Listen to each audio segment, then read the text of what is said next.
If you feel you are being victimized or extorted by this prisoner, please contact GTL Customer Service at 855-466. All subject matter in the preceding podcast is entirely alleged and not admissible in a court of law.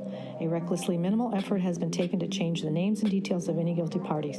And just in case you rat bastards get any ideas, the hosts of this podcast are notorious and well-documented liars with no legally admissible credibility. This is Mama C, and you're listening to Notes from the Pen podcast. Welcome to prison, bitch. Bienvenidos. Welcome all the intellectual, curious listeners. Wait, did I stumble on that? Shouldn't it be intellectually curious listeners? Who cares? By now, you all know what's going on. This is Jeremy, the Freddie Schnurz of podcasting. And, of course, you know who I got on the phone with me, Bobby C. in Parnell Correctional Facility. And he's going to, as usual, give us a little bit deeper look of what's going on the inside. So what's up, Chino? It's another scorcher out here today, and came out to put the old workout on pause so we could lay down another episode, and we had one planned out, right? And I think we're going to do something. We're going to go a little more inside baseball with this one, right? Yeah, I think that's the plan. We were definitely going to lay out a podcast on the different hustles that happen in prison, the different ways to make money for an inmate. But seems like... Which we'll still do. That's still going to be coming. Oh, yeah, and that's a super interesting avenue to explore. There's stuff going on in there I would have never even dreamed of. And not quite a bit of them are somewhat wholesome, making fudge. Oh, yeah, most of them are. Yeah. Most of them are all illegal, though. But before we go down that rabbit hole. Yeah, we'll save that one for when we're doing that one. So what we want to explore today is, we're kind of need a podcast about our podcast. We kind of want to talk about some of the moralities in prison and how we can depict them. You see, the dynamic Bobby and I have set up is I'm going to drive the ship.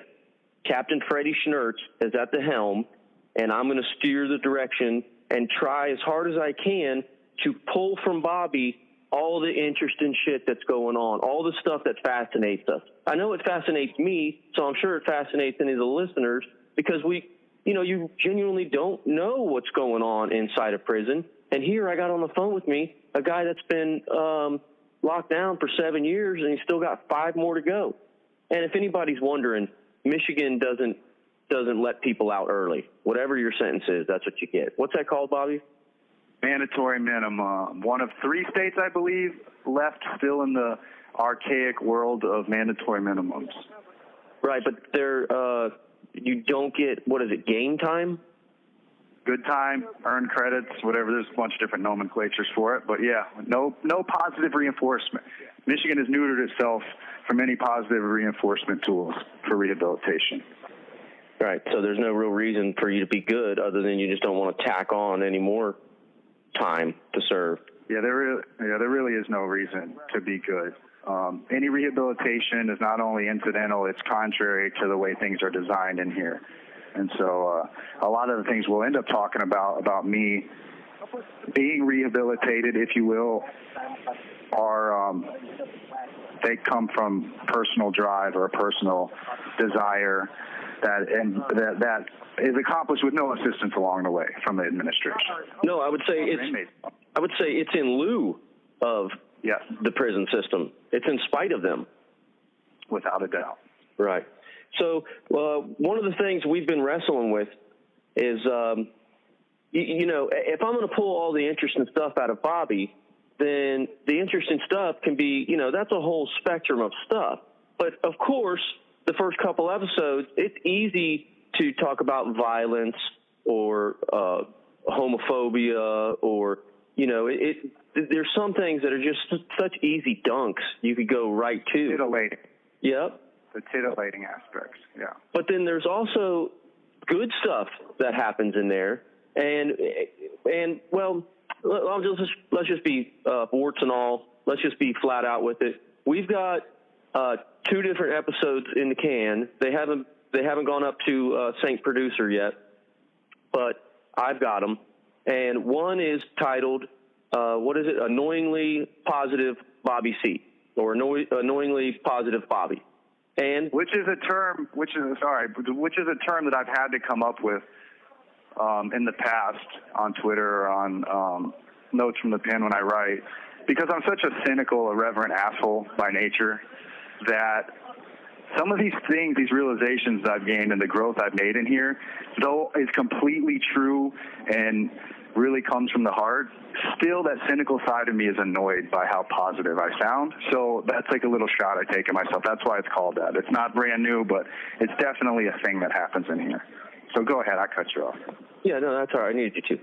So the annoyingly positive Bobby, the reason why we're wrestling with when or should we even put that out is because, if the listeners here for blood and guts, they might not be interested in how Bobby meditates and feels good and appreciates the whole world around him, teaches other inmates how to meditate so they can work on their mental health, shares his books, helps people. What was it the other day you were sharing a book about meditation to help one of the other inmates? They come to you. They're like, hey, we heard you're the meditation guy. And, that reverberates through the prison, and especially in Candyland or at the Dollhouse at the level 1 you're at. Yeah. But then we also have one in the can that, kind of compares convicts to inmates and what's the difference and what's going on. And, we wrestle with how do we want to share that one, because then it kind of paints Bobby, into a darker light where, Bobby doesn't want to be Mr. Tough Guy. He never has been. That's not his nature. But in order to survive in prison, certain things, are better than other things. And, not letting yourself be a victim is a better thing. What do you say, Bobby? Yeah, absolutely. And I kind of just want to point this out. This is kind of interesting. We first did the Annoyingly Positive organically podcast, right? And then the next day I called Jeremy, and we both had the same realization. I brought it up first because I'm glad you said that. I kind of thought that. I said, that one, it's a little early, man. Like, I know if I was listening, I'd be like, ooh, look at this edgy, like, underground type podcast. Wait a minute, this asshole's all fucking super positive and telling me to appreciate life from prison? Like, what is he fucking preaching to me now? And you were like, oh, I'm glad you said that. And I kind of thought, like, it's a good episode, but we should maybe hold it back. And then, 3 days later, you came and were like, that last one you did was it was on the other side of the fence, right? And it really stuck with me and made me think. And one of the things that comes along with the warts and all shit is that I can't speak for every inmate in here. This is a single portrait of American incarceration told through me. And one of the things that I have to remain true to, even though I'd like to avoid being pigeonholed as preachy or being pigeonholed as a convict who's a little hardened, the truth and painting the full three-dimensional picture is more important to me. And so it kind of stuck with me, and I thought, well, holy shit, you know what? I understand where you were coming from about that, why you were reticent. And so we're in a struggle of like, well, what do we do, right? And so I figured instead of just doing all behind the scenes hashing it out, like, let's do an episode and try to air out some of this stuff and voice some of the reasons we're having difficulties with that. Because what do you do? And along with what you were saying about one of the things that can happen, I feel like it's a tough place, right? Because you ask a retired war veteran about when he was in the muck in Vietnam or Afghanistan or whatever, and they get to telling you stories about the action, right? Then you might accidentally get an idea that that's all they're about, that their whole life was spent shooting and, blowing shit up and tactical. And then that's not a three-dimensional picture. But if that person came back and, I don't know, was a born-again Christian, and then you talk to them about that at a church, you would think that that's what's going on, when it's really an amalgamation of both. And so I think that's one of the reasons for our reticence or our hesitation was like wanting to, how do we do this? How do we go about doing this without painting a picture that's not exactly accurate? And I was thinking, we're just going to put it on you guys, the listeners, and kind of talk to you guys about it, and then hope that some of you will be able to see through like some of the more titillating aspects or some of the more positive aspects and find out like, oh, like people in prison aren't always two-dimensional. They're three-dimensional, and we're flawed, and we go through struggles, and, you know, and you were kind of just talking about the moral question about what's going on in here, right? And so I float back and forth. You know, I've been making a lot of growth lately, and there's moments where there's no prison creates an atmosphere where pacifism is a lovely thing. And if you're in an environment where you can practice pacifism, you should. Absolutely. God bless you. But it's easy to say that in a gated community where there is no violence. It's easy not to choose violence, right? And I don't ever want to have to choose violence. I want to state this. It's been years since I've been into a fight in here. But there's things like, what do you do if someone steals your shit? Because if you let them get away with it, then everything's up for grabs that you have. But if you go and poke them full of holes for a pair of shoes, now what does that mean about you? How are those shoes more important? So it's the tough thing that you go through in here, where it's like, well, what do I do? Because I want to remain as peaceful and loving as possible, but this place isn't geared towards that. So that's one of the struggles. And I just rambled through fucking 15 minutes. Yeah, so, and to add to that, Bobby is a deep thinker and big into philosophy. So to imagine that his thoughts on material items are probably about what you think. Like, they're meaningless. They're material items. However, he would fight a death match for a pair of his shoes getting swiped just because of what that would show to the rest of everybody. Now, Bobby on the outside would likely give the shoes away.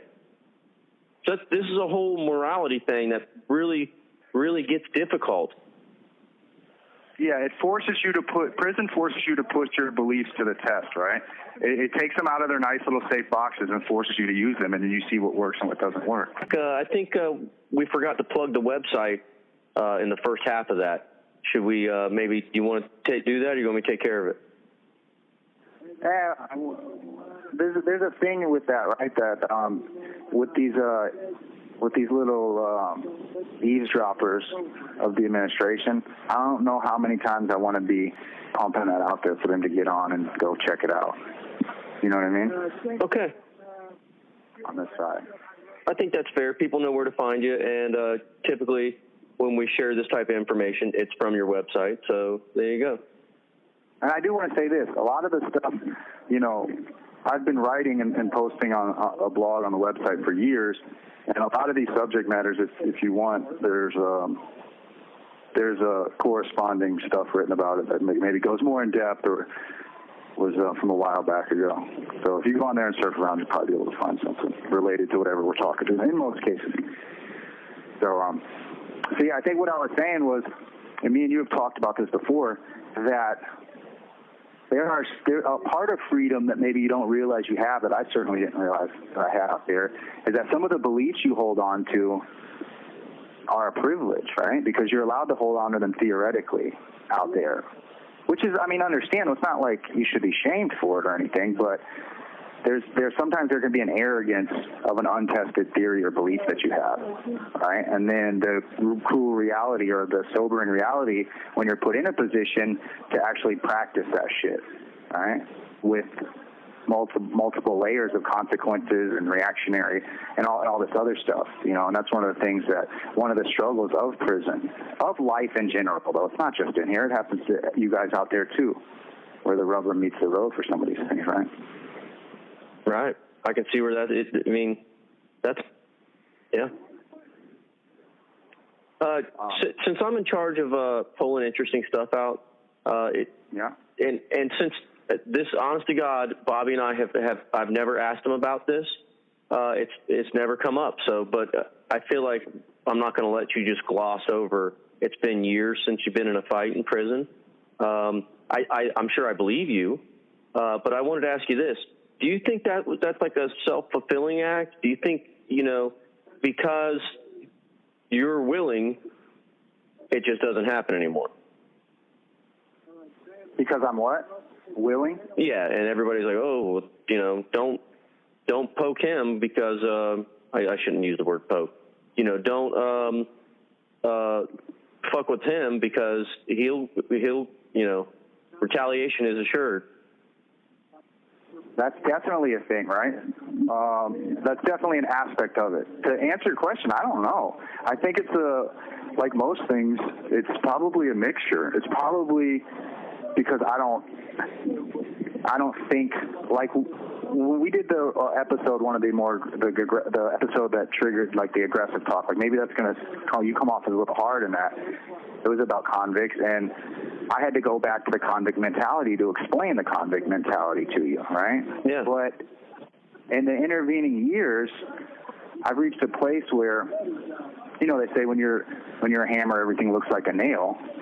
Well, the inverse is true too, right? Like if you're open and you're not a hammer, not so many nails appear, So some of it's probably not to be all hippy dippy, but the intention and outward energy you put out, as well as the discipline and self-control you try to manage. But there's also a mixture of that too. And me and you talked about this before. I'd be naive to not be willing to admit some of the benefits I came to prison with. And they were incidental, but they worked in my favor. Right? I'm heavily tattooed from neck to nuts. That helps. I'm ambiguously ethnic. That helps. I'm not a small, like weird, frail-looking guy. I was probably 170 when I came in. I'm probably 185, 190 now. But I had a look that it definitely helped me. I think definitely if I was just a skinny white kid coming in, it would have been tougher. I would have had to prove myself more. So I got buying a lot of that. Like I told you, this place, there's a lot of animalistic vibe reading in here. And some of that, has undoubtedly led to less altercations with me. Well, what about, should we mention that you also spent a good bit of time training in MMA type of events? So, that I feel like that would probably benefit. When you get thrown into prison, if you can already handle yourself somewhat, then that's got to be of benefit. Oh yeah, I had a confidence about me that I knew I could. I can't imagine what the mentality would be if you were like in appearance-wise what I had just described, but you also. So when I was at the last joint I was at, a teacher came in there. Now, he'd probably met 2 black people in his whole life. This guy's from a small town. He was a track coach. He came to prison so terrified. And this wasn't a maximum security prison. This was a level 2. And I did what I could to help him, but he ran into a lot of obstacles where his shoes got taken, and he had to pay for them to get them back. And I explained everything every step of the way without interjecting myself and co-opting his problems. I'd say, because he was in the cube with me. There's 8 of us in the cube. And so I'd say, listen, I'm just going to tell you make the decision on your own. You don't go do something about the person who took your shoes, and you pay for them to have them returned to you. You're putting a sign on your head. It's open season. I'm not telling you to do either. Just know the consequences. So he knows the consequence. He doesn't do anything. He pays for to get his shit back. I'm in the bathroom getting my hair cut 3 weeks later, and he comes in there all panicking, and in front of everyone, not knowing the culture, he goes, someone took my TV. What do? I go, get the fuck out of here, first of all. You don't come to me, because now if you do ever do something about it, they're going to assume I told you to go do something about it. Now I'm going to have a problem with you know what I mean? Yeah, now you're linked to it. Yeah, and so I said, get the fuck out of here. And then I went and talked to him later. I said, don't ever do that again, man. Use your head. You call me out there, and then we'll talk. And then I explained to him the circumstance again. And that's one of the moral things, right, is I could have stepped in and saved him, but it would have been a whole thing. And it would have been, and that's not the reason I didn't. The reason I didn't, the tipping point was that if you're not willing to stand up for yourself, it's just going to keep happening. And I can't be with you all the time, and I can't protect you. It's a teach a man to fish type shit. You know what I mean? And yeah. And I just felt so bad for him, man. He'd like, his eyes would well up and shit, especially when the TV was gone. And, but it's, Jesus Christ, man, what do you do? I told him, I said, you're too afraid of getting punched in the face, man. All you got to do is fight one of these guys. They're not going to beat you, especially here at that place. They're not going to beat you to death. You're going to get maybe a broken nose or something. You never been into a fight? And he was just, well, no, not really. I'm like, oh, man. So I had some benefits that I try to do my best not to take for granted, you know what I mean, about the ease of my prison bit because of appearance and stuff, I guess. But yeah, there's nothing black and white here. The only way shit's black and white is if you're a slime ball and you don't give a fuck about anyone or anything, and and your morals are whatever's good for me in the moment. Then shit's black and white because you just do whatever the fuck you want. If you have a conscience and you actively try to grow, you're going to be met with obstacles every step of the way. And I don't always pass them, right? I look back at shit I did at the beginning of my bit, and I wish I'd never done some of those things. I never would have joined an organization. There's times where I made excuses to myself to get down on people or to not speak up when maybe I should have and shit like that. And so one of the things that came from this, me and you were talking, was you're probably going to hear some episodes, and instead of us holding the episodes back, we'd like to just put the onus on you and assume you're responsible enough to go, okay, so this is one aspect of one part of his prison bit. It's not who I am. It's not all defining and shit. Right. So we're going to actively ask the listeners to just decide on their own how they want to feel about that. And if an episode is a little bit too hippy-dippy, and, they can only stomach the first 5 minutes, that's cool. Come back and, the next one will probably be a little bit, more blood and guts. War stories. Yeah. But part of it is, too, if I paint a picture of only where I'm at now mentally, right, people on the outside can get a false image of this place and go, oh, everything's fine in there. Look how rehabilitated he is. Right. The institution works. Yeah. But conversely, if I do the opposite and I only talk about the war stories, and it's like, oh, this guy's a piece of shit who let this place manipulate him. And so I have to put both out there. And if you're a fan of chocolate cake, eat chocolate cake. And if you're a fan of vanilla, well, there's going to be vanilla there for you guys too. And instead of sheltering it to try to the chocolate eaters to pretend that there's not vanilla here and vice versa, I'd rather not do that. I'd rather just leave it up to you guys and put it out there. And if I seem fucking bipolar, well, that's probably just an illusion, because one time we're talking about convicts, and then the next time you log on there, it's a whole different conversation about the positivity of meditation and finding yourself behind bars. But that's what's going on. That's my experience in here, and we believe you're responsible enough to handle it. Right? Yeah, Freddie agrees. Captain Freddie. I think we should segue into some listener questions. I think they're going to work out well with the conversation. In fact, this is Kelly in Palm Bay, and she has noted that through your meditations and your I don't want to say newfound mental wellness, but you actively try to keep your mental health, on the good side, something that you and I didn't even think about growing up. We didn't know it was possible. Right. Yeah. So due to those things, how has your perspective of life changed for once you return to society? Well, one of the cruel/beautiful things is, and we'll go over this, I think I covered some of this in the Annoyingly Positive episode, but I had been put on antidepressants and shit when I was real young, I think like 13 or 14, and instead of any doctors telling me that, like, okay, these are going to help you for now, but there's some things you can do to maintain mental health stability. So I didn't even know it was a possibility. I was like, oh, I have a chemical imbalance, and that's just it. Now I have my built-in crutch to do nothing and whatever. And I've come since to look at it as almost like a predisposition to diabetes, right? Are there circumstances where a diabetic has to be put on medication? Absolutely. But is it also possible through diet and discipline and exercise that they can wean themselves off of that? Yes. If there are people who need both, yes. I was put in a position where, because of a selfish victim despair of like depression mentality, I ended up trying to kill myself and just created a fucking shitstorm of unintended consequences that landed me in here. So I immediately swore off, like, I don't care what the fuck happens, I will never give into that mentality again. So, okay, what's next? What do I do? How do I start figuring my brain out and what's going on? And so I've meditated out in the world, but I looked at meditation as like a recreational thing. I didn't realize it's like working out, and that to have really good results, you need to do it every day.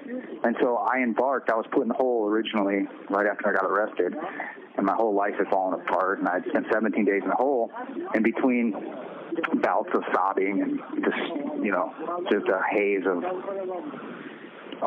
just disbelief, I meditated and started to unravel some of the knots in my brain, and along with a whole complex thing of realizations I had, one of which is helping other people. God, it sounds so 12-steppy, but like being positive and expressing love and sharing in love and relationships, and I'll always be the cynical asshole I am. But those acts... You have 1 minute remaining. Helped me a lot, so that's one of the things that's really been a big deal. And I'm going to carry that through to when I get released. Okay, we're running out of time, so we're just going to have to rifle style. Kelly in Palm Bay also wants to know how often Mama C visits.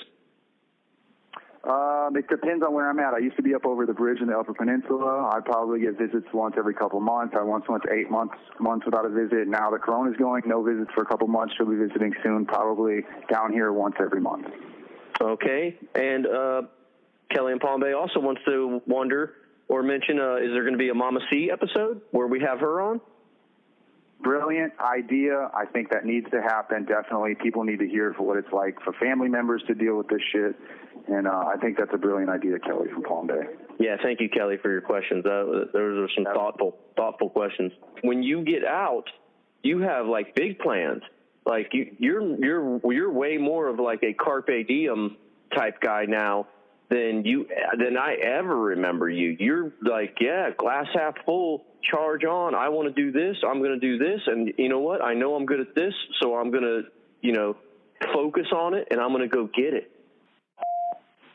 Yeah, Bobby, so I don't know that we ran out of time, and I feel like we kind of left that dangling a little bit on what it's going to look like, how your attitudes have changed towards living out here in society, like when you get out. I think we could answer, or you could answer Kelly's question, Kelly from Palm Bay's question, a little bit better, a little bit more fuller if we just spend like 5 more minutes on it. And I know it's going to be kind of difficult for you because you're not going to, you can't stand bragging on yourself or, that sort of thing. So, whatevs. Well, you can still be honest, and I'll help out. So is there more? Is there a different way that you're going to view society? What did she say? How has your perspective changed? Because I know you. And the whole reason why we had to tape this one is because I know you so well that I don't want to depict you as like some monster in prison that knows all the nuances of stabbings and slashings and, all that type of stuff. That's not you. But at the same time, I also know you're not always super hippie lovejoy, but that is something that has kind of come out lately, that it is a little bit of a change. But as far as your perspective on how you're going to operate in society, that to me has changed in a big way. Would you like to go into that a little bit? Yeah, it's changed. Yeah, that's an understatement. It's changed so much that sometimes I'll hear myself talking and I'll weird myself out about it. Should we kind of set a backdrop of like maybe what I was like from your perspective, who I worked for several times and was fired for probably an equal number of times, a little contrast maybe of what I was like even from a description of someone who knew me completely, and loved me and all that shit, but maybe it wasn't so flattering. What was I before? And then it'll give me a better idea. You were fun and you were cool, but you did let the whole depression thing. You did get to you played victim for that. You would let that was like your allowance to play victim, which you don't do anymore. Yeah, and I was also not the most punctual or responsible. You'd have completely irresponsible. If today you were into surfing and there was waves, you could lose a job and be like, yeah, well, there was waves, so what? I once told, I got a job because I learned to frame from Jeremy. I got a job out in Orlando after I burned every bridge in Central Florida, that part, the East Coast of Central Florida, and I got a job framing. And once this was a Friday, right? I wanted a 3-day weekend, so I called my boss after I'd already left the apartment I shared with my girlfriend at the time. Called my boss and told him my brother had just died in a car wreck, which I don't have any brothers, right? And I had to fake sad so I could get a 3-day weekend off from work, and then pretend the rest of my employment, which wasn't that long, that I had a dead brother. So, if that doesn't just give you a little insight into the fuckery I was up to, and living for the moment. But not scoring a whole lot of points with the idea of you not being a slime ball growing up. Well, let's just flip that coin. I just want to paint a picture that's and whatever. We're not going to pretend like certain things that's the type of dude I was. I didn't give a fuck. Now I was knee deep in addiction and all that other shit, but I didn't give a fuck about. I was living not only assuming tomorrow wouldn't come, was kind of fingers crossed, hoping it wouldn't, right? And I don't know. It's got to be an accumulation of all the shit that happened at once, but really fast after coming to prison. Now, it didn't all happen, but really fast, my entire perspective changed. And it went in context with refusing to just give in to my mental health issues, my depression and all that shit, and also having the opportunity to get a little sobriety, a total sobriety under my feet. And I slowly started to feel alive again and realize, some of the, the irony is so blatant, it doesn't have to be stated, but I'll go ahead and state it anyways because I'm an asshole. I just realized that even in this place, happiness can be a choice if you're paying attention. And along with that came all these innate or latent abilities I always had. I don't know. And, I've been super motivated to not waste any more time. And it took me losing my freedom, this is a cliche story, to realize how important fucking freedom was and how asleep I had been for my whole life. And so now it's about the first time in my life deserving the freedom or trying to earn the freedom that we're all given so freely, obviously, and rightfully so, and trying to live up to it and make up for it. And, I've been pretty motivated since I've been in prison. I've done more with my life in prison in the last couple of years than I had my whole life. You'd probably agree. Absolutely. You're hyper motivated. In fact, once you get out, you have plans that are hyper focused on writing and other things, endeavors that you're going to pursue that are all positive. And it's not something, before when it came to work or career, you would have a job, you would work, but it wasn't I don't even care. Now it's no, I'm not just going to work at, framing or whatever. I'm going to do what I love, and I'm going to do it full. And if I fail at that, then I don't think I can fail at that because I'm going head in. I'm, headstrong, head in. I'm probably saying something wrong here or, conflating stuff. You want to help me out? Yeah, all in, headstrong, all in. Yeah. You can mix them both, which I like. All right, so, yeah, and, I've written books since I've been in here. With the help of the Saint producer, I've started a website. I've gotten stuff published. I've written my first pilot episode of a Louis C.K. FX type show about prison, some of the funnier, darker aspects of it. I've recently started a podcast with a childhood friend. I've written hundreds and hundreds of pieces for the blog, from everything from what the shit etiquette is in prison to finding self-realization. And I don't know what happened, but something woke up. But before we decided to do any of this, you'd pretty witnessed, probably in an annoying way, me being like, okay, what's going on? And somehow the shoe is, I think you'd be willing to admit, is a little bit more on the other foot. You're not quite as out of control as I was, or anything by any means, anything like that. But somehow I don't know. I think I've been trying to light a fire under you as well, right? Right. Now you're the motivator, and I'm the one that needs the motivation. Yeah, it's an interesting dichotomy, and I think we touched on that in episode 2. Although I'm sure I was thick-tongued and slurring through it. Yeah. So to answer Kelly's question is, every day while I'm in, I used to look at, probably before I'd come to prison, if you ask me about prison, I'd look at this as like a thing to get through, right? Like let's just get through this as fast as possible. I look at this as an opportunity that I can't waste. And, there's this Roman orator named Lucius Seneca, who wrote this short little pamphlet book called On the Shortness of Time.